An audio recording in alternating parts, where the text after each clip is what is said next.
오늘도 대승열반경 공부를 시작하겠습니다. 지난 시간에 권력의 무상함을 노래하는 부분까지 개송을 받습니다. 나라의 임금들은 멋대로 하고 서슬푸른 세력이 짝이 없지만 온갖 것 무상하여 올마가 나니 알뜰한 이 목숨도 그러하니라 라는 개송까지 받습니다. 네, 그 다음 개송은 부처님께서 자신의 몸에 애착하지 않는 이유를 설명하고 계십니다. 네, 33페이지 한번 보겠습니다. 시끄러운 번뇌에 얽혀지는 일, 누에가 꼬치 속에 들어있듯이 누구나 지혜 있는 사람으로야 이것이 즐겁다고 애착하리요. 이 몸은 온갖 고통 모여서 된 것, 하나하나 모든 것 더러울 따름, 눌리고 얽매이고 헌데 투성이, 본래부터 보잘것 없는 일이니라. 인간에나 천상에 태어나는 몸, 누구나 한결같이 다 그러하여 온갖 탐욕 모두가 무상하거니 그러기에 이내 몸 애착 않노라. 네, 이렇게 부처님께서 당신은 당신 몸에 애착하지 않는다는 말씀을 하고 계십니다. 왜냐하면 부처님께서는 법신 자리를 체득하셨기 때문에요. 온다고 해서 새삼스럽게 온 것이 아니고요. 죽는다고 해서 새삼스럽게 어디로 죽어서 갈 것이 없다는 것을 말씀하고 계시는 겁니다. 금생에 받은, 그런데 그럼에도 불구하고 부처님께서 금생에 몸을 받고 태어나셨지 않습니까? 그래서 몸을 받고 태어난 그 몸은 버려야만 하는 그런 상황이 된 거죠. 그래서 부처님께서는 모든 것의 무상함을 개성으로 노래를 이렇게 마쳤던 겁니다. 이렇게 개성으로 인생의 무상함을 노래하시자 순타께서는 부처님께 열반에 들지 말라고 오래도록 세상에 제발 좀 머물러 달라고 간청을 하게 됩니다. 그래서 그 모습을 또 문수보살님이 옆에서 딱 지켜보고 계셨나 봐요. 그 문수보살이 순타에게 이렇게 타일입니다. 세상의 모든 사물은 변화한다는 것을 관하라. 이렇게 문수보살님이 순타에게 타이릅니다. 네, 그러자 순타가 또 자기가 왜 이렇게 통곡을 하는지에 대한 이유를 또 얘기를 하게 되는데요. 본인이 생각하는 부처님의 수명은 이렇다라고 이제 이야기를 하는 거죠. 35페이지입니다. 이제 순타가 이렇게 얘기를 합니다. 내가 듣기에는 하늘들의 수명이 매우 길다는데 하늘 중에 하늘이신 세존의 수명이 이렇게 짧아서 100년도 차지 못하겠습니까? 한 고을의 주인이 되어도 그 세력이 자제하고 그 자제한 세력으로 다른 사람을 다스리다가 그의 복이 닿으면 빈천하여지며 다른 이의 경멸을 사고 남의 다스림을 받기도 한다고 하지만 그것은 세력을 잃은 탓입니다. 부처님도 그러하니 모든 행법과 같을진된 행법과 같은 일을 어떻게 하늘 중에 하늘이라 하오리까. 행법이라고 하는 것은 나고 죽는 법인 탓이오니 문수살이여 열애가 행법 나고 죽는 것과 같다고 제발 그렇게 말씀하지 마십시오. 라고 이 순타가 얘기를 하는 거죠. 울지 말라고 하고 모든 사물은 변화한다는 것을 관하라라고 하니까 이렇게 말을 했던 것입니다. 부처님은 당연히 수명이 길어야 되고 무상하게 변화하는 법으로부터 벗어나 있어야 한다고 생각을 한 겁니다. 순타는. 그런데 어째서 그러한 부처님께서 수명이 나고 죽고 하는 그런 변화의 그런 물결 속에서 그런 모습으로 돌아가셔야 되느냐는 말을 하고 있습니다. 그러면서 또 비유를 들어서 순타가 계속 이제 설득을 하는 거죠. 말하자면 부처님께서 열반 드시 말라는 그 설득을 계속해서 이어갑니다. 마치 어떤 임금에게 큰 역사가 있어 힘이 천사람을 대적할 수 있다면 그를 당할 사람이 다시 없으므로 천명을 대적하는 역사라고 합니다. 역사라고 하는 거는 힘이 이렇게 센 사람을 말하는 거죠. 힘센 사람. 이와 같은 힘센 사람이 임금이 사랑하고 벼슬을 녹여 녹과 상품을 받는 것은 자연스러운 일입니다. 그러나 천명을 대적하는 그런 힘센 사람이라고 말하는 것은 그 사람이 반드시 천명을 대적할 힘이 없더라도 그의 여러 가지 기술이 천사람을 이길 수 있기 때문에 천명을 대적한다 하나이다. 세존도 그와 같아서 번뇌의 마군, 오음의 마군, 하늘의 마군, 죽음의 마군을 항복받음으로 열애를 3계의 가장 높은 사람이라고 일컫는 것입니다. 저 힘센 사람이 천명을 대적한다는 말과 같은 것입니다. 라고 부처님을 그 힘센 사람 역사와 비교를 해서 말을 하고 있습니다. 그 다음 페이지도 또 다른 비유를 들어서 얘기를 하는데요. 36페이지입니다. 마치 큰 부자가 아들을 낳았을 적에 관상쟁이가 상을 딱 보더니 단명하리라 하면 부모가 듣고는 가문을 계승하지 못할 줄 알고 귀여워하지도 않고 이렇게 좀 배척을 하는 것과 같다는 말씀을 하십니다. 단명한 사람은 사문, 바라문 등 남녀노소의 공경을 받지 못한다는 말과 같은 이야기인데요. 만일 열애가 이렇게 행법, 나고 죽는 그런 행법과 같다면 어떻게 천상, 인간, 모든 중생의 공경을 받겠습니까?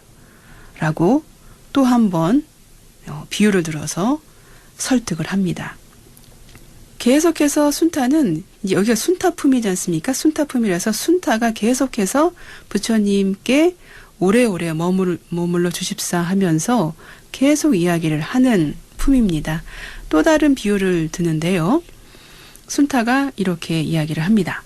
어떤 사람이 먼 길을 가다가 도중에 피곤해서 남의 집에 잠이 들었을 적에 그 집에 불이 일어나므로 깜짝 놀라 깨어보니 뛰어나갈 기운도 없고 죽을 것이 틀림없으나 부끄러운 생각을 머금고 옷으로 알몸을 둘렀다고 합니다.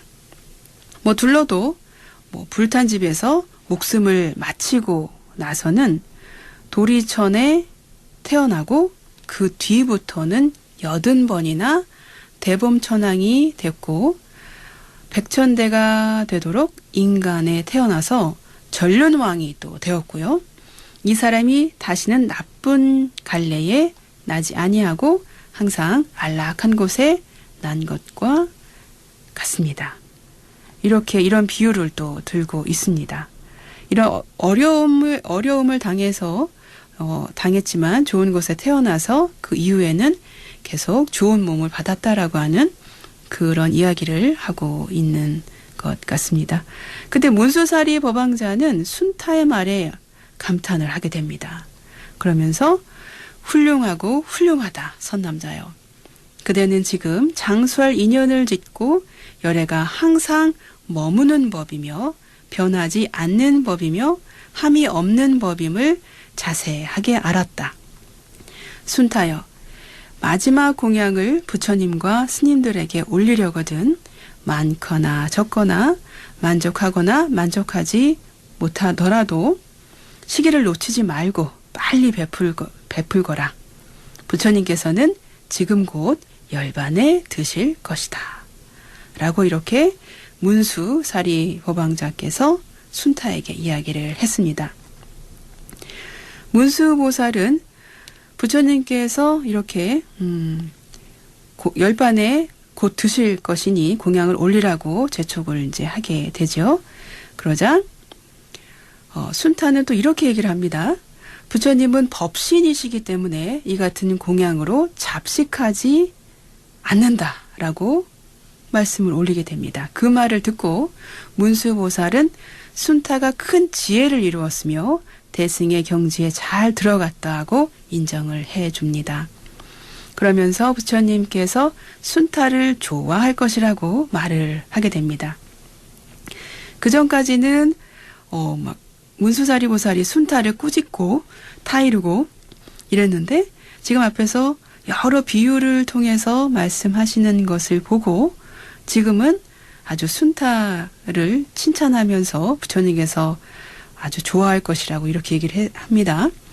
그랬더니 순타는 이렇게 또 얘기를 하는 겁니다. 부처님은 특별히 누구를 더 좋아하지 않으십니다. 라고 하면서 부처님께서는 모든 중생을 다 좋아하십니다. 라고 이렇게 얘기를 하는 겁니다. 참 재미가 있습니다. 네, 38페이지입니다. 마지막 문단을 보겠습니다. 당신은 여래께서 좋아하신다고 말하지 마십시오. 좋아하는 것은 뒤바뀐 생각이니 뒤바뀐 생각이 있으면 그것은 나고 죽는 것이요. 나고 죽음이 있으면 곧 함이 있는 법입니다. 그러니까 문수살이요. 열애가 함이 있는 법이라 말하지 말아야 합니다. 만일 열애가 함이 있는 법이라 말하면 나와 당신이 모두 뒤바뀜을 행함이 됩니다. 문수살이요.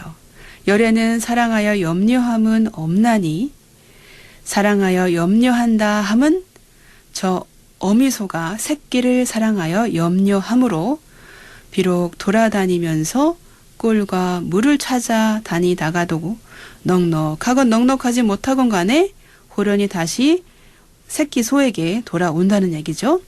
새끼 소를 사랑하니까 염려해서 다시 돌아온다는 얘기입니다.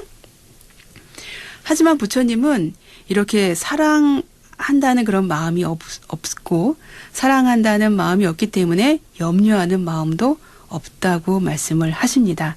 그래서 부처님은 이런 생각이 없기 때문에 모든 중생을 라울라와 같이 평등하게 생각하시나니 이렇게 생각하는 것이 곧 부처님들의 지혜의 경지입니다. 라고 오히려 지금은 순타가 문수 보살님을 가르치고 있습니다. 네, 순서가 바뀌었어요. 네. 부처님께서 여러 가지 광명을 내시고 그 광명이 문수 보살에게 비치게 됩니다. 그때 문수 보살은 그 광명이 바로 부처님께서 열반에 드신다는 뜻임을 딱 알아차리게 됩니다. 그것을 그 광명을 보자 다시 순타에게 마지막 공양을 부처님께 어서 올리라고 재촉을 하십니다. 순타가 재촉을 하자 순타가 또 막 소리 내서 통곡을 하면서 막 울기 합니다. 그러면서 부처님께 열반에 들지 말라고 막 또 간청을 하게 됩니다. 그 통곡하고 간청하는 그 순타의 소리를 듣고 부처님께서 이렇게 말씀하십니다. 40페이지에 나옵니다. 너무 울어서 마음을 어지럽게 하지 말고 이 몸이 파초와 같고 아지랑이와 같고 물거품, 요술, 건달바성, 굽지 않은 기와 번갯불 같으며 물 위에 그림 그리기, 사형에 임한 죄수, 익은 과일, 고깃덩이, 다 짜고 남은 배틀, 방앗공이의 오르내림과 같은 줄로 관찰하라. 모든 행법은 독약 섞인 음식과 같으며 함이 있는 법은 걱정이 많은 것을 관찰하라. 예, 이렇게 부처님께서 막 울고불고 하는 순타에게 이렇게 타이르시는 겁니다. 그러자 순타가 다시 부처님께 질문을 올립니다. 열애께서 세상에 오래 계시지 않으려 하시니 제가 어떻게 울지 않겠습니까? 부처님. 안타깝습니다. 안타깝습니다. 세간이 텅 비려 하오니 바라옵건대 세존이시여 저희들과 모든 중생을 불쌍히 여기시어 오래오래 세상에 머무르시고 제발 열반에 들지 마십시오. 라고 또 한 번 간청을 하는 거예요. 부처님께서 울지 말고 모든 것은 다 파초와 같고 아지랭이 같다라고 이렇게 법을 설하시는데도 불구하고 순타는 그런 말은 듣지도 않고 계속 열반에 들지 말라고 계속 간청을 하고 계신 장면입니다. 그래서 부처님께서 또 말씀을 하십니다. 순타여, 너는 그와 같이 우리를 불쌍히 여겨서 이 세상에 오래 머물라는 말을 하지 말아라. 나는 너와 중생들을 가엾이 여기기 때문에 오늘 열반에 들려는 것이니라. 왜냐하면 부처님들은 의례, 그래 그렇게 했고 함이 있는 법도 그렇기 때문이다. 왜냐하면 여기서 부처님께서는 육신을 갖고 태어나신 몸이기 때문에 그런 몸은 의례 그렇게 열반에 들어야 된다는, 죽어야 된다는 말씀을 이렇게 하고 계시는 거죠. 네, 개성으로 말씀하고 계십니다. 함이 있는 법이란 그 성품이 무상하여 나고서는 머물지 않아서 없어짐이 낙이니라. 순타여, 너는 지금 이렇게 관찰할지어다. 온갖 행법은 잠난하고 모든 법은 나라고 할 것이 없고 무상하고 머물지 않으며 이 몸에는 한량없는 걱정이 있어서 마치 물거품 같으니라. 그러니까 너는 울지 말지어다. 네, 계속해서 부처님께서는 이렇게 몸이라고 하는 것은 무상한 것이기 때문에 울지 말라고 그렇게 계속 이제 위로를 계속 하십니다. 하지만 네, 그래서 순타가 부처님께 열반을 들지 말라고 계속 막 통곡을 하면서 이렇게 얘기를 했지만 이러한 부처님께서는 비유를 들어서 이 세상이라고 하는 것은 파초와 같고 아지랭이 같고 물거품 같고 요술 같고 번개불 같고 물에 그린 그림 같고 사형수의 마지막 밥상과 같이 아주 더덥고 곧 쓰러져 버리는 그러한 것이다 라고 말씀을 하십니다. 그래서 순타는 그렇지만 순타는 계속해서 열반에 드시지 말라고 계속 간청을 하게 되죠. 중생을 위해서 겉으로는 무상의 법칙에 순응하는 모습을 보이시지만 그 순타는 걸 알고 있어요. 부처님께서 그렇게 중생을 위해서 겉으로는 무상의 법을 보이시기 위해서 돌아가신다는 알고 있습니다. 알고 그렇게 돌아가시지만 실제로는 오고감이 없이 항상 우리 안에 계시다는 것을 알고는 있어요. 그래서 그 기쁜 마음이 또 있긴 하지만 지금 현재 육신의 몸을 갖고 계신 그 부처님과 헤어져야 한다는 그 슬픔을 어떻게 할 수가 없었던 것이죠. 그래서 많은 대중들이 슬픔 속에 오열하는 가운데 문수보살과 이제 순타가 물러납니다. 그래서 부처님께 마지막 공양을 준비하러 이제 떠나는 거겠죠. 이렇게 이제 순타품을 끝이 납니다. 순타품이 끝나고 나서요. 애탄품으로 들어갑니다. 41페이지부터 애탄품이 시작이 되는데요. 이 애탄품에는 그 말 그대로 슬퍼하고 탄식하는 그런 부분입니다. 아까 순타품에는 순타가 탄식하고 부처님께 열반에 들지 말라고 간청을 했지만 이 애탄품에는 하늘과 용과 건달바, 아수라, 가로라, 긴다라, 마우라가 사람과 사람 아닌 사람들이 막 울면서 슬퍼하고 탄식하면서 부처님께 열반에 들지 마시라고 매달립니다. 그러면서 부처님께서 열반에 드시는 일이 아주 부당한 일이라고 이야기를 하게 됩니다. 이 부분부터는 다음 시간에 이어서 하도록 하겠습니다. 네, 이것으로 오늘 경전 공부를 마치겠습니다. 부처님의 유운을 마음에 새기며 오늘의 경전 공부를 마치겠습니다. 형성된 것은 모두 소멸하기 마련인 법이다. 게으르지 말고 부지런히 정진하라.